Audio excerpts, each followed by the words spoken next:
Willkommen im Aquazentrum. Ich bin der Yassin.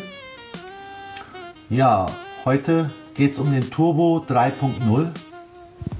Das ist hier dieses Baby hier. Ein Schmuckstück. Nach 10 Jahren Weiterentwicklung, Optimierung, dies und jenes sind wir endlich am Finale angekommen.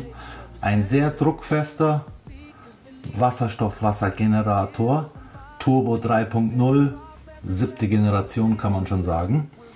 Und Ziel dieses Produktes ist es, so wie beim SodaStream, Kohlendioxid, Wasser, also Sprudelwasser produzieren, mit Wasserstoff zu arbeiten, unter Druck. Und nicht nur rein blubbern, weil was würde das bringen, sondern mit Druck, 6 Bar Druck, 5 Bar Druck rein zu pressen.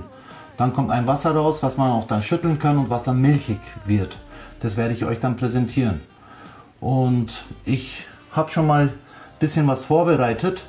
Hier ist ein H2 Turbo 3.0. Ich habe das Paket schon aufgemacht. Da sind 2 Anleitungen dabei, Deutsch und Englisch, für unsere englischen Kunden. Hier ist der 3.0, den bereite ich jetzt schon mal vor. Das, was ihr daheim machen würdet, mache ich jetzt euch mal vor. Einmal Kappe. Das ist eine Kappe, die weggenommen werden muss. Da ist nämlich Wasser noch drin, damit das Ganze hier nicht austrocknet im Laufe des Transportes. Wasser weggeschüttet, Flasche wieder drauf geschraubt. Und jetzt sieht man, das ist bündig. Aber wenn ich ein bisschen was drehe, jetzt ist nicht mehr bündig. Das heißt, da kann man drauf aufpassen, ja, so. Und jetzt ist wieder bündig.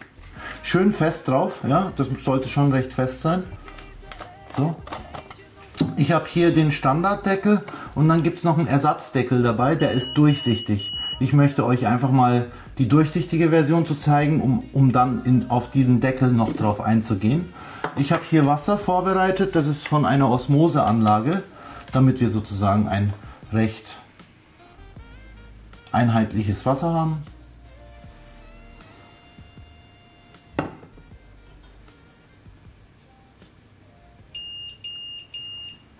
Ja, wie viel hat's? 17 ppm Osmosewasser, das ist von unserer neuen Osminion 1000 Gallonen pro Tag Anlage, die bald herauskommen wird. Jetzt schütte ich dieses Wasser hinein. Ziel ist, dass man bis kurz nach der Verjüngung reinschüttet und so circa wo das Gewinde startet. Also der erste Gewindegang, bis dahin sollte es gefüllt sein, weil wenn der Deckel das Wasser berührt und dann Überdruck entsteht, geht Wasser in den Deckel hinein. Dann kommt es hier aus dem Deckel an der Seite raus, kommt beim Metallring hier und kommt dann hier irgendwo raus. Also nicht wundern, wenn da Wasser rauskäme, dann habt ihr zu voll gemacht, was aber eigentlich zur Herstellung des besten Wasserstoffwassers am günstigsten ist. Also je weniger Luft in der Flasche, desto besser ist es. Auch für den Überdruckventildeckel, weil der arbeitet dann am besten. Wenn man dann keine Luftblasen hat, sondern nur Wasser in den Deckel reingeht, dann arbeitet der sehr gut. Wenn Luft drunter ist, dann der verliert dann auf einmal zu viel Druck, weil Luft schneller rausgeht. Aber Wasser tröpfelt in den Deckel hinein. Deswegen also die Methode, wie ich es jetzt habe, nämlich ganz wenig Luftblasen, die ist schon die optimalste, aber ihr werdet sehen, da wird dann wahrscheinlich Wasser hier herauskommen. Jetzt lasse ich den 5 Minuten laufen. Es gibt noch die 10 Minuten Variante, aber ich möchte jetzt für dieses Video nur 5 Minuten zeigen. Bei 10 Minuten kommt natürlich mehr heraus, aber bei 10 Minuten hat man auch das Produkt dann sozusagen doppelt so viel beansprucht wie bei 5 Minuten, und man muss ja nicht gleich von Anfang an, wo er super gut aktiv ist, 10 Minuten laufen lassen. Die 10 Minuten Funktion ist eher dafür gedacht, jetzt lassen wir den mal laufen hier, dass man es mal mit Flaschen zusammen verwendet. Wenn man zum Beispiel so eine 1 Liter Flasche verwendet, mit dem Adapter, der dabei ist, das ist dieser Flaschenadapter, dann kann man pro 500 Milliliter 10 Minuten laufen lassen. Den habe ich hier jetzt locker 25 bis 30 Minuten laufen lassen. Das sind 1 Liter. und ich habe das sozusagen mehr wie 10 Minuten pro halben Liter laufen lassen. Das muss man dann bei der Flaschensache mit einer Plastikflasche anwenden, dann spüren. Das heißt, es muss wie beim Fahrradreifen sogar ein bisschen mehr Druck drauf sein. Dann hat man den optimalen Druck, nämlich so 3-4 Bar erreicht. Über 5 Bar wollen wir nicht. Auch wenn der Generator, die neue Version, auch 10 Bar könnte. Die Frage ist, wie oft, ja? Und ob er dann irgendwann undicht wird. Das wollen wir nicht. Wir wollen lieber bei 5 Bar bleiben, was schon LKW-Reifendruck ist. Da gibt es sonst keine Produkte, die so hohe Drücke können. Die meisten anderen Wasserstoffwassergeneratoren, die arbeiten irgendwo bei 1,5-2 Bar. Es gibt noch ein paar vielleicht, die bei höheren Drücken arbeiten. Dann haben die aber dann keinen Sicherheitsventildeckel. Also das ist alles sehr tricky. Es geht ja darum, dass man diesen Booster mehrfach am Tag angewendet. Zum Beispiel, ich sag mal 8 mal 5 Minuten, weil man 8 mal 270 Milliliter Wasser haben will. Was hat man dann? Ja, wenn jetzt jemand viel Wasser trinkt, dann hat man schon fast 2 Liter so ungefähr oder über 2 Liter und das mal 365, immer wieder 5 Bar Druck, das ist schon eine sehr hohe Anforderung. Aber mit der Turbo 3.0 Version haben wir es geschafft, dass der nochmal doppelt so drucksicherer ist wie die 2.0 Version. Die 2.0 Version haben wir hier gerade keinen da. Ja, die 2.0 Version schaut unten fast gleich aus. Die Flasche ist ein bisschen anders. Da war auch, dass die Flasche leicht defekt ging, undicht ging. Deswegen hatten wir so viele Ersatzflaschen dabei. Aber bei der 3.0 Version haben wir nur noch eine weitere Reserveflasche dabei. Das ist einfach so eine optische Sache auch. Also nicht, dass die Flaschen jetzt da defekt gehen oder so, sondern mit der Zeit können so Flaschen, wenn man sie mitnimmt oder so, Kratzer bekommen. In die Spülmaschine sollte man es trotzdem nicht tun, aber grundsätzlich, man sieht, man kann sie auch leicht reinigen, wenn man wollte. Aber nach 1-2 Jahren kann man ja mal die Flasche tauschen. Deswegen haben wir die Ersatzflasche dabei, weil auch im Karton so viel Platz da drin ist. Was haben wir noch dabei? 2 USB-C-Kabel. Einer als Reserve, falls dem mal was passieren sollte oder verloren geht. Wir hatten auch schon, dass so ein USB-C-Kabel defekt ist. Deswegen tun wir lieber eine Reserve rein. Nicht jeder hat ein Standard USB-C-Kabel daheim anscheinend. Haben wir erlebt. Ein Netzteil. Reservedeckel. In dem Fall der klare Reservedeckel ist Reserve. Klar, deswegen, dann kann man hier in diesen Sicherheitsventil ein bisschen reinschauen. Auch optisch finde ich es interessant. Also das ist nicht irgendwie falsch produziert oder so, sondern das ist mit Absicht von mir. Der hat noch ein paar mehr Funktionen, aber das muss ich jetzt nicht erwähnen. Auf jeden Fall, das ist ein spezieller Deckel, mein Lieblingsdeckel, sage ich mal. Dann haben wir hier Reservedichtungen für den Deckel. Im Deckel selber hat man eine Dichtung. Und wenn ich jetzt so, wenn Menschen so wie ich jetzt aus der Flasche trinken, ich versuche nicht zu berühren, aber man berührt halt, kann sein, dass die Dichtung im Laufe von Monaten, Jahren hier Farbe bekommt, schwarz wird, modrig wird oder so. Dann kann man das mit einem Spitzengegenstand rausnehmen, eine neue Dichtung reintun. Theoretisch könnte man auch diese Dichtung reinigen, aber wir haben halt 5 Reservedichtungen drin. Und dann haben wir hier noch Reservedichtungen für den Generator, aber die braucht ihr eigentlich nicht, vor allem nicht den kleinen, weil die große Flasche, die ist ja auf dieser Dichtung drauf, deswegen braucht ihr nicht die kleine euch Gedanken machen. Hier seht ihr, die große Dichtung ist hier außen und die kleine Dichtung, die seht ihr nicht, die ist auch super schwer zu wechseln, vergisst die einfach wieder, aber für den Fall der Fälle haben wir halt Dichtungen drin. Was haben wir sonst dabei? Jetzt ist der schon fertig, den testen wir uns jetzt und der hat schon wirklich guten Druck. Also da erwarte ich mindestens 6 ppm, wenn nicht 7 ppm, werden wir ermitteln. Den lassen wir noch zu Ende laufen. Das Wasser haben wir gemessen, das Wasser das tue ich mal beiseite. Die Sachen schmeiße ich wieder in die Tüte, brauchen wir nicht. So, jetzt kommt die Testung. Da habe ich eine ganz neue Flasche. Ganz neue Dose, ja, frisch ab Hersteller, weil man könnte ja sagen, ja, da habt ihr ja das verdünnt oder so, haben wir ganz sicher nicht, ja, das ist eine ganz Abwerk So. Pipette ganz neu. So. Das war jetzt unter Druck, das habt ihr gehört. Ich mache dann damit dieses Messbecherchen ja, nochmal so ein bisschen eingearbeitet ist. Bis zur gelben Linie, das war jetzt zu hoch, deswegen schütte ich es weg.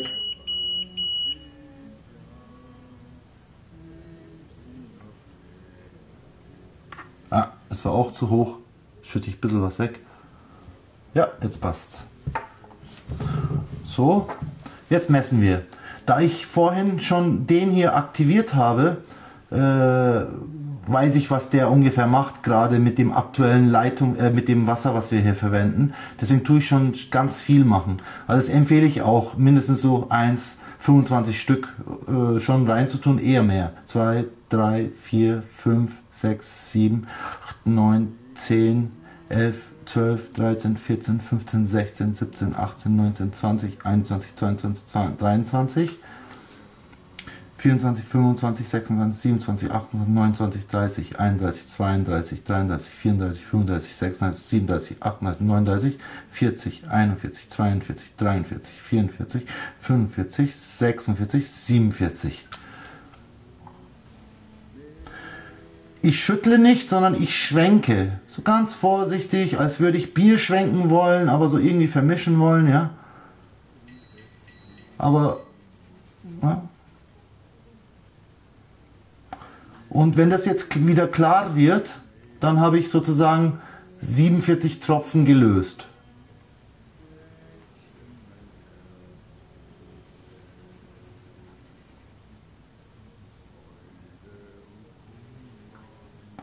Ja, ich habe irgendwie nicht gut geschwenkt. Auf jeden Fall 47 Tropfen haben wir. 48, 49, 50. Also der Test diesmal war schrecklich. Ich habe noch nie so schlecht getestet. 50.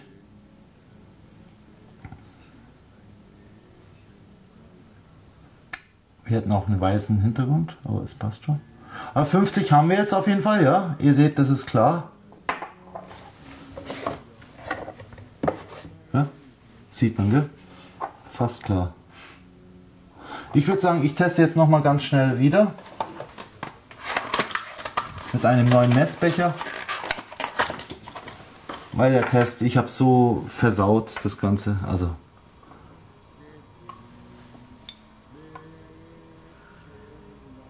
Ja, ist kein Thema, dass das Wasser jetzt ein paar Minuten gestanden ist. Also, auf ein neues.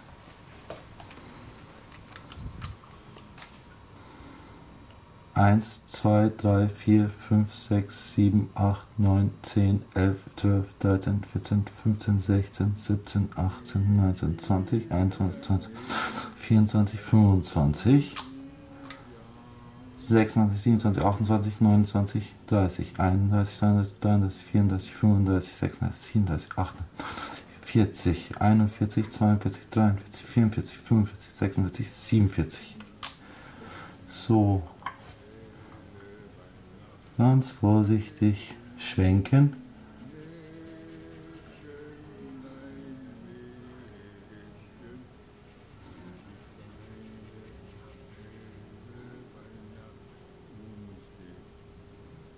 Ja, das waren 47. 48, 49, 50, 51, 52, 53, 54, 55. Wir wollen ja mal vorsichtig sein, also er kann auch höher schaffen, aber muss nicht, weil das Ganze ist auch ein bisschen vom Wasser abhängig. Genau, also wir haben ungefähr 50 Tropfen gehabt, damit sind wir weit über alle Berge wie alle anderen. Und ob das jetzt 50 oder 70 sind, also mit 50 sind wir schon best of, sage ich mal. Ich werde jetzt ganz schnell die Flasche hier, dieses Messbecherchen hier spülen. Und dann messen wir noch hier das hier, weil da erwarte ich sogar noch mehr. Eine Sekunde. Wenn ich 10 Minuten machen würde, dann wäre natürlich noch mal mehr. Aber der der Generator ist auch recht neu, also der muss sich auch ein bisschen einarbeiten. Ich habe vorher so circa 20 Minuten oder so laufen lassen, den getestet, dass er eingearbeitet ist, aber morgen wäre ein besserer Zeitpunkt, um den nochmal zu testen. Aber ich wollte jetzt lieber an einem ganz neuen arbeiten. Jetzt schauen wir uns die Flasche an. Die Flasche, die ist jetzt gelaufen mehrfach, locker 30 Minuten lang, 1 Meter, und da ist jetzt richtig Druck drauf. Also höher darf es nicht sein, das ist schon sehr hoch, weil sonst macht ihr den Generator kaputt. Das wollen wir nicht. Und Glas ist nicht erlaubt. Und ich zeige jetzt von rückwärts, nämlich wenn es fertig ist, und dann zeige ich, wie man den dann befüllt und wie hoch und so weiter erst danach, weil sonst hätten wir jetzt hier 30 Minuten warten müssen. Jetzt hört zu, wie viel Druck der hat. Das ist wie, der könnte jetzt auf einem Tisch sein, Esstisch, mit der Familie zusammen, und der Deckel ist halt komisch groß und der steht immer noch unter Druck. Ja, also der kann jetzt auch so transportiert werden, auch in die Schule oder wo auch immer, aber wer nimmt schon sowas mit? Also in die Schule würde man jetzt den aufmachen, noch den Rest reinfüllen, zumachen und dann mitgeben, aber es ist auch ein bisschen tricky, kann ich jetzt auch zeigen. Ja, ich mache jetzt vorsichtig auf, weil da Druck drauf ist. Das sind bestimmt so 7 Bar oder 6 Bar oder 5. Ja. Wenn ich es jetzt in die Schule mitnehmen wollen würde, dann müsste ich jetzt das hier abschrauben. Aber das geht sehr schwer, weil die Flasche halt Plastik ist und wabbelig ist. Ja, man sieht, wie da jetzt Wasserstoff rauskommt. Das ist wie eine Sprudelflasche. Wenn man so eine Mineralwasserflasche hat, die dicker ist und wo man hier festhalten kann, dann kann man das auch leichter wegnehmen. Aber aktuell ist recht fest drauf. Und wir wollen jetzt ja nur den Wasserstoffgehalt ermitteln. Ja. Also der Messbecher könnte noch sauberer sein, aber ich mache jetzt mal so.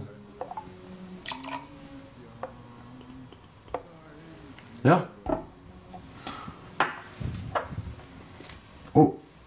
Nee, das passt. 1, 2, 3, 4, 5, 6, 7, 8, 9, 10, 11, 12, 13, 14, 15, 16, 17, 18, 19, 20, 21, 22, 23, 24, 25, 26, 27, 28, 29, 30, 31, 32, 33, 34, 35, 36, 37, 38, 39, 40, 41, 42, 44, 45, 46, 47, 48, 49, 50. Also 50 ist schon weit über alle Berge, aber wir wollen ja noch mehr. Wir wollen ja noch weiter über die Berge sein, ja? Ja. Ja, 50. Weil da jetzt mal noch höher Druck war, aber bitte, also vorsichtig, ihr wollt ja nicht 51, 52, 53, 54, 55, 56, 57, 58, 59, 60, 61, 62, 63, 64, 65, 66, 67, 68, 69, 70. Das sind jetzt 7 ppm.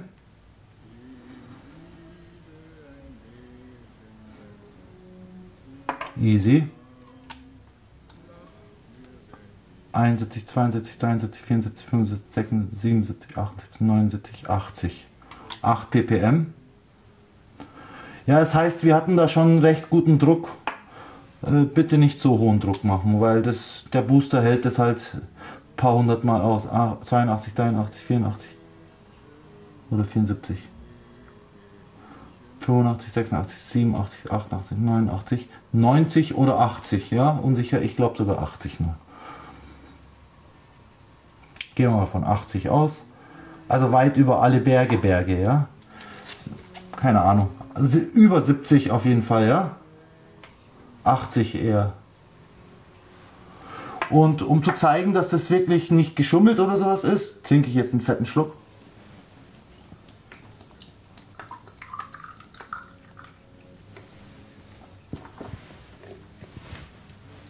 Noch ein bisschen.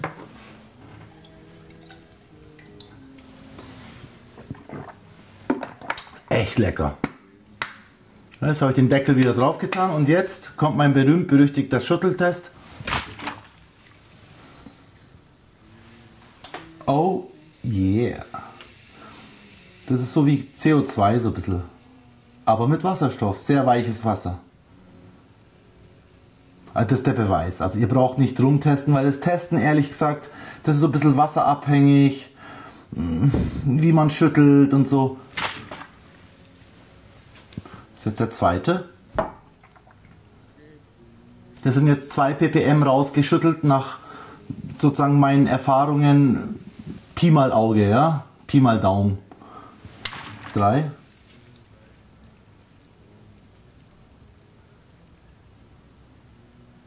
Der zählt auch auf jeden Fall. Also theoretisch haben wir ja 8 Schüttler drin. Aber ich habe jetzt schon 3-mal sehr kräftig geschüttelt. Also gehen wir mal von 7 aus, dass wir schon schaffen müssten. 4. Der Wasserstoff braucht halt immer so eine Zeit, weil es ja so kleine Blasen sind, die kleinsten. Wasserstoff, das kleinste. Dann treffen sich 2 Wasserstoffelemente im Endeffekt und werden dann zu einem Wasserstoff-Gasmolekül. Und dann treffen sich die 2 von denen, dann sind es 2 Stück und so weiter und dann sieht man die erst, ja. Das war jetzt der 3. oder 4.? 3. 4. Ja, wir sehen, der braucht, aber ich habe die ersten Male wirklich sehr kräftig geschüttelt und jetzt habe ich gerade zum Beispiel nicht so kräftig, aber man sieht. Ja? Man sieht, da ist definitiv Gas drin, also nach meiner Methode zählt es definitiv. 4 ppm haben wir jetzt rausgeschüttelt, das heißt das Wasser hatte mindestens 4 ppm gehabt.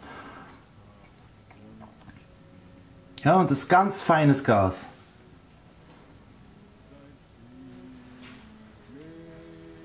Ja, Gas weg, ich schüttle nochmal. Ja, da wird nicht geschummelt. Man sieht, das kommt erst im Nachhinein. Also das ist schon recht magisch. 5. Wir haben ja vorhin jetzt 8 ppm ungefähr per Tropfen ermittelt. Also müsste ich es ja schon 6, 7 Mal schütteln dürfen. Das ist das Schöne am Wasserstoff eben. Wir haben nicht CO2-Wasser, was so mit ganz vielen tausenden Studien irgendwie aktivierend ist oder so, sondern CO2, hallo, die armen Tiere, die kommen in so ein CO2-Becken hinein und dort werden sie dann begast im Endeffekt und damit sie einen netten Tod sterben. CO2 ist ein Gift, ja, theoretisch als Gas. Wir haben hier ein theoretisches, ein therapeutisches Gas, wo es tausende Studien gibt. Seitdem es das Aquazentrum hier gibt, über 20 Jahre, gibt es auch Wasserstofffastudien, Wasserstofftherapiestudien. Also so lange gibt es schon und es sind wirklich, also wahrscheinlich locker schon 5000 Stück.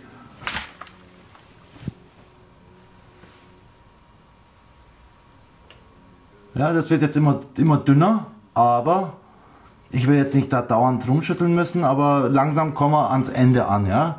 Das war jetzt der 6. Da sieht man immer noch feine Blasen, dass die drin waren. Der zählt auch. Weil eben, wir haben ja vorhin ermittelt, das waren ja 7 ppm mindestens. Das heißt, der muss zählen und man sieht jetzt erst eben, wie der Wasserstoff so schön, ganz dünn, ganz weich, süffig, aktivierend da rausperlt. Bei CO2 ist es nicht so. Bei CO2 ist so und draußen, ja. Das war der 6. und Ultimo. Ich habe halt die ersten Male schon sehr kräftig geschüttelt.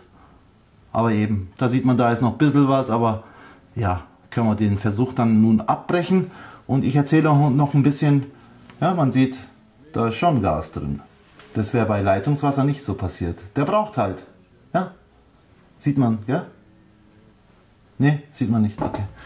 Jetzt machen wir noch weiter. Bitte nur mit Plastikflaschen, damit man testen kann. Und diese Methode ist doch ein bisschen aufwendig, sage ich mal, weil wenn man jetzt dann das Ganze hier offen hat, den Adapter wieder wegbringen, ja, wenn die Flasche so wabbelig ist, ist ein bisschen blöd, aber bei einer festeren Plastikflasche kann man das schon sehr gut nutzen. 5 Minuten nutzen und erst wenn ihr merkt, dass es so irgendwie das Gerät schwächer geworden ist im Laufe von Monaten bis Jahren, dann die 10 Minuten Funktion einschalten. Die 10 Minuten Funktion zeige ich euch mal hier. Mal. 5 Minuten, 10. 5, 10, ja. Ihr seht. Aber 10 wäre jetzt nicht nötig, solange das Gerät neu ist. Und jetzt kommen wir noch zur Entkalkung. Die wäre nämlich wichtig. So alle paar Monate, je nach Wasser, was man nutzt, also wenn man normales Leitungswasser nutzt, einmal im Monat, alle 2 Monate, wenn man Osmosewasser nutzt, vielleicht alle 3, 4 Monate. Man merkt auch, dass die Blasenleistung ein bisschen abgenommen hat. Da nimmt man jetzt hier am besten warmes Wasser, also vom Leitungswasser warm. Ja. Einfach so halbe Flasche vollfüllen, muss gar nicht die Hälfte sein. Da habe ich die Methode halbe erfunden. Das heißt, halbe Flasche mit Wasser, halben Teelöffel Zitronensäure. Ja, das war jetzt so ungefähr einen halben Teelöffel. Deckel drauf. Bisschen so umrühren. Muss gar nicht den Deckel berühren, aber so, dass die Flasche auch so ein bisschen Zitronensäure abbekommt. Stehen lassen eine halbe Stunde. Halben Zitronensäure, halbe Flasche, halbe Stunde stehen lassen. Und Schaden tut es nicht, wenn man mal alle 6 bis 12 Monate so, ja, Nutzungszeit, dass man dann auch während dieses Prozesses den auch laufen lässt, 5 Minuten. Das nennen wir Aktivierung, aber dann Deckel bitte ohne Deckel. Der sollte nicht Druck aufbauen. Das heißt, so aktiviert man den Booster. Aber das solltet ihr wirklich so als Joker euch im Hinterkopf behalten. Oder wenn ihr merkt, die Blasenleistung hat irgendwie spürbar nachgelassen. Kann sein, das ist die Aktivierungsmethode. Mit Zitronensäure 5 Minuten laufen lassen, mit Deckel offen. Und dann kann sein, dass er dann wieder wie neu arbeitet. Aber wie gesagt, nicht jedes Mal beim Entkalken machen, sondern nur wenn es mal sozusagen notwendig wird. Früher haben wir da andere Informationen gegeben. Bitte, auch in der Anleitung kann sein, dass da was anderes steht. Das ist die richtigste Methode aktuell.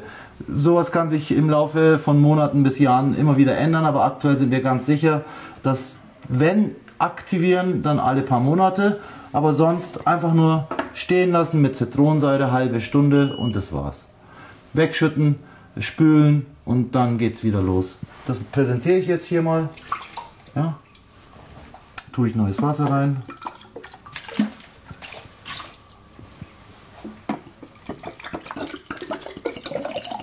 Und jetzt zeige ich nochmal wie voll. Ja. Das ist essentiell, weil ihr dürft nicht zu wenig machen, dann baut er nicht so den Druck auf. Ja. Es muss sozusagen bis zum Start des Gewindes. Also das ist genau richtig jetzt im Endeffekt. Ja. Dort, wo das Gewinde startet, kurz über der Verjüngung, ein paar Millimeter drüber. Deckel drauf. Zack.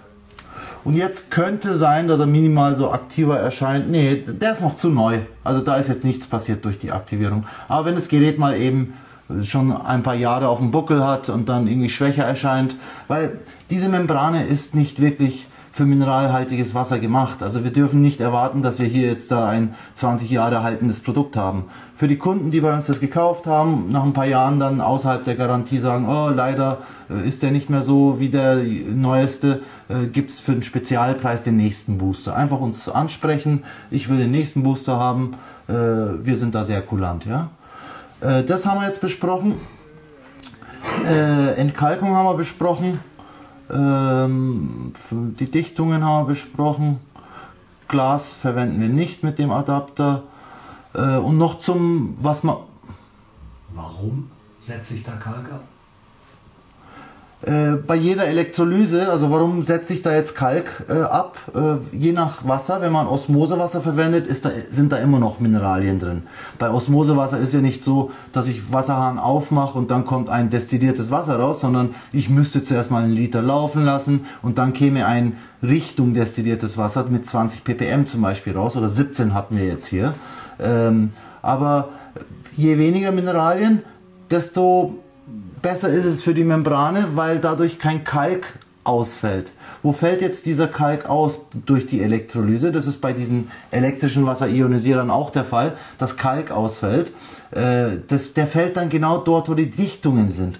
Das heißt, in der Zelle hier, da wo in der Elektrolysezelle da sind Dichtungen und dort zwischen Dichtung und Membrane, da fällt es dann aus. Und je länger ich mir jetzt Zeit lasse mit dem Entkalken und je mehr Kalk ich habe, je mehr ich das Gerät nutze, je öfter ich 5 Bar Druck mache, desto mehr werden die Anforderungen größer. Trotzdem mit dieser Zelle sind wir wirklich auf der sicheren Seite. Ich meine, das ist das zuverlässigste Produkt auf dem Markt, obwohl wir bei Weltrekord 5 Bar Druck arbeiten, was kein anderer sonst macht. Also keiner arbeitet bei 5 Bar. Das ist eben, wo wir eben unsere Anforderungen gesetzt haben. Wir wollen mindestens 5 ppm erreichen, was wir jetzt auch hier mit erreicht haben nach 5 Minuten. Nach 10 Minuten werden es natürlich nochmal mehr und morgen wird er auch ein bisschen mehr schaffen. Aber es ist eben mit dem Messen, ihr seht, das ist eine Sauerei. Ja. Ich würde eher die Schüttelmethode nutzen. Das heißt, wenn ihr dann jetzt hier was weggetrunken habt, könnt ihr mal schütteln und sehen, ob es das milchig wird. Wenn es wie Uso mit Wasser wird, dann wisst ihr, da ist viel Wasserstoff drin. Also man muss jetzt nicht auf Kommastelle genau den Wasserstoffgehalt ermitteln, weil das geht nicht. Das ist super. Wir messen hier 1 ppm mit 10 Tropfen, ja. Das heißt, 1 ppm heißt 1 Parts per Million. Das heißt, 1 Million Wassermoleküle und da ist ein Wasserstoffgasmolekülchen drin. Und das davon ein 10. Teil ist jeder Tropfen hier. Also das ist sehr, mich macht's nicht an, ich messe nicht gern, ich schüttle gerne und das würde ich euch auch empfehlen. Und ansonsten, warum sollte man überhaupt so eine Flasche haben? Erstens, es schmeckt besser, es macht wach. Es passt zu den ganzen Nahrungsergänzungsmitteln. Ich nehme jetzt zum Beispiel als Nahrungsergänzungsmittel Meerwasser her, was ich toll finde. Das schmeckt einfach alles besser. Und das andere ist, da es so viele Wasserstofftherapiestudien gibt, Schaden tut es nicht. Es gibt keinen Grund dagegen. Es gibt auch kein zu viel Wasserstoff. Und ihr habt gesehen, wie wenig wir Wasserstoff eigentlich da drin lösen. Aber dennoch, es macht das Wasser milchig, es schmeckt weicher, runder und wie schön, wenn das wichtigste Nahrungsmittel, nämlich das Wasser, so in besser wie Bio-Qualität zur Verfügung steht. Und übrigens, man kann dieses Wasser dann auch nutzen, um da drin Obst oder Gemüse einzuweichen. Wir übertragen dann auch den Wasserstoff da rein. Das heißt, wir machen alles frischer. Das heißt, wenn wir es in den Körper hineintun, schadet es definitiv nicht. Deswegen, jeder hat die Möglichkeit, das zu testen. 6 Monate Zufriedenheitsgarantie haben wir bei diesem Produkt nicht, weil es unter 1000 Euro ist. Aber 4 Wochen Testphase hat jeder. Kostenfreie Testphase, das heißt, man bestellt sich den, zahlt einen Teil an, damit wir eine Zahlungsbewegung haben und dann bekommt man den und ab da fängt dann die 4-wöchige kostenfreie Testphase an. Und super selten schickt mal jemand sowas zurück und sagt, ich will es doch nicht haben, weil, warum auch immer, über 90% behalten, sage ich mal. Also sogar eigentlich fast 95%. Deswegen einfach probieren. Also wenn so ein Gerät zurückkommt, kurz gebraucht, schadet es nicht. Uns schadet man dadurch nicht. Einfach die Wasserstofftherapie mit dieser kleinen Maßnahme probieren. Das nächstgrößere wäre halt eine Inhalation. Deswegen ist das ein Einstiegsprodukt, kann man sagen, aus unserer Sicht. Das ist einfach so, damit fängt man an. Und alle, die noch mehr spüren wollen, dürfen dann einen Inhalator probieren. Das gibt es auch nur super einfach zu leihen. 100 Euro Leihgebühr, aber das ist dann wieder ein Thema für sich. Gibt es noch Fragen?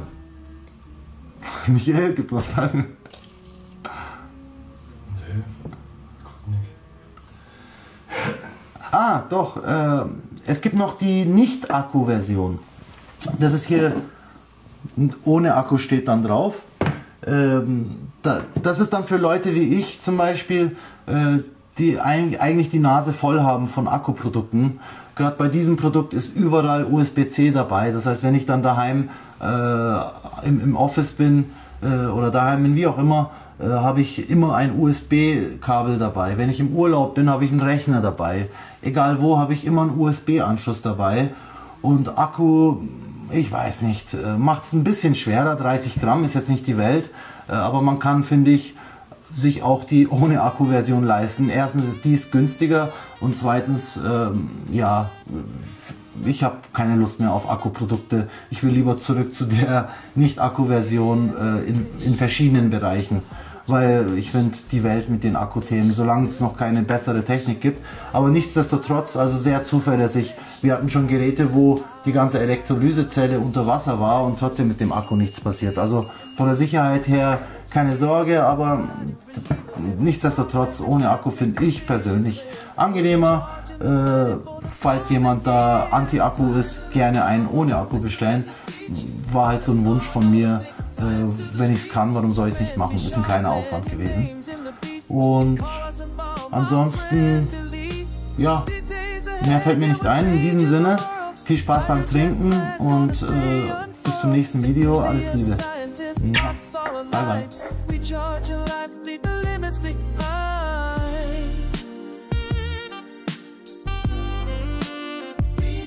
yourself. Recharge yourself. Recharge yourself.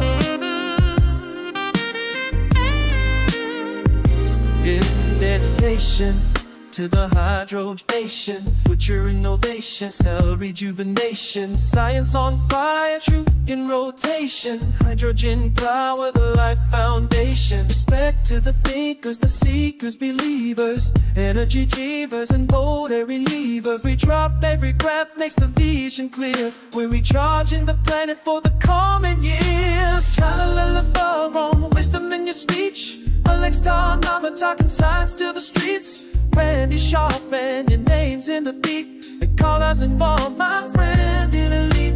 Decades ahead, yeah, we're changing the world. Hydrogen flag's gonna stay unfurled. And you see our scientists, hearts all aligned. Recharge your life, leave the limits behind.